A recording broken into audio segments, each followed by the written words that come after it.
Alright, y'all ready to make a health system in UE5 with C++?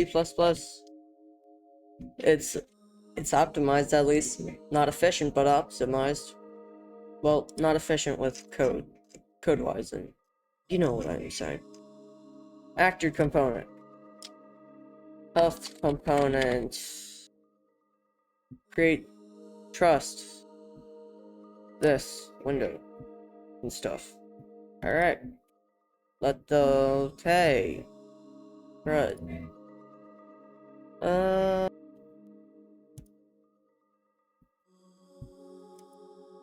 Alright. I'm back. So let's get this done with. So with the class and my header, right? You can declare structs, enumerations, jump like that. But we want an blueprint implementable event, like those big green plus buttons on the on collided with. So let's do declare the dynamic multicast delegate one parameter. Then we're just gonna need a f on. We will make this in the next. We will make this a little later. Do not panic. F on death signature.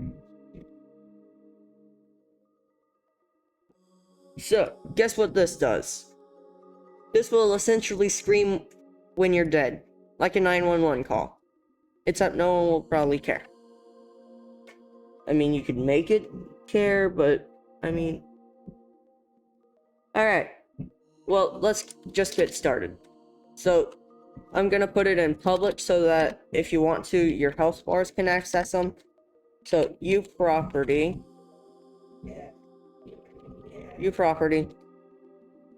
edit, defaults only. So this means it can only be changed in blueprints. Nice. Then float health.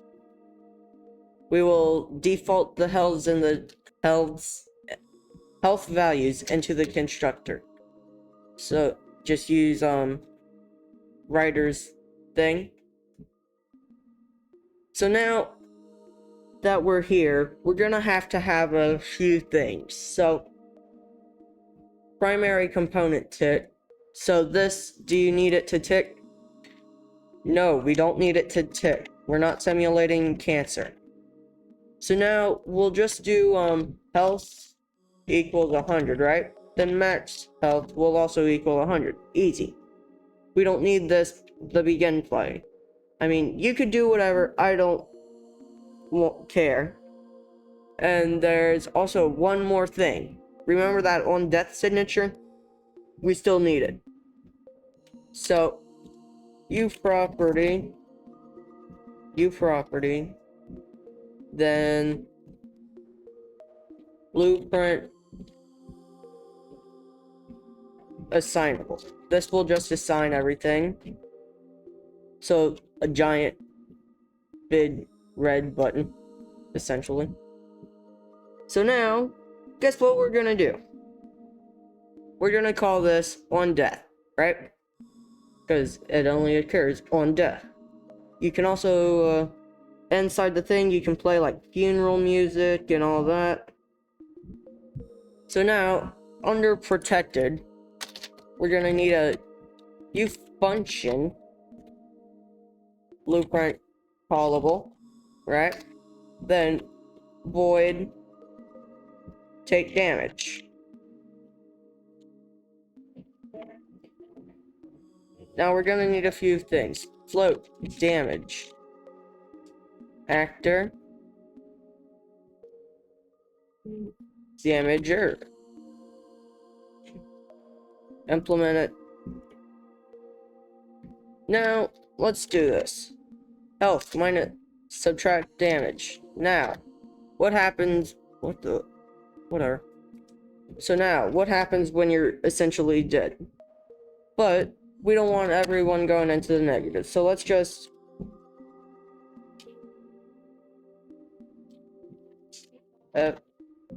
fmeth clamp. Alright, So, it will then plant health to 0, right? Then the max will be max health. Got it? So, current, minimum, max. So now, let's do on death, right? Broadcast it. If you're good with Scratch, you know what I'm talking about. Damager. And yeah, now you're dead. Alright, let's compile this. Alright, so everything's successfully compiled, right? Now, check this out.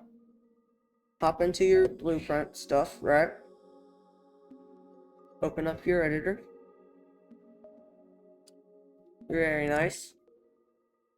You got yourself just a regular thing.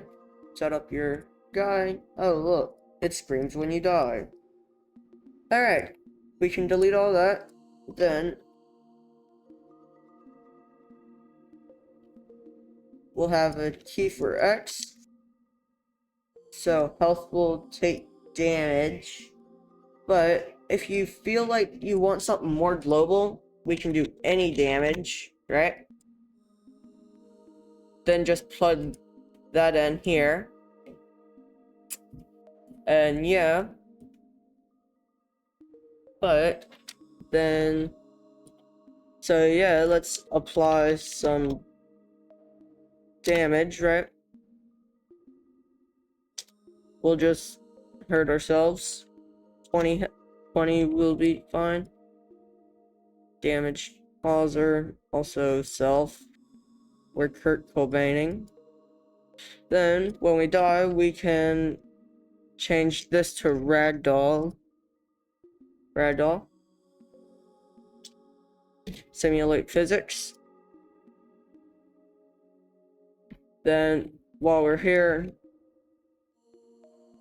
we'll make it so that we can't move. And while we're at it, we can also just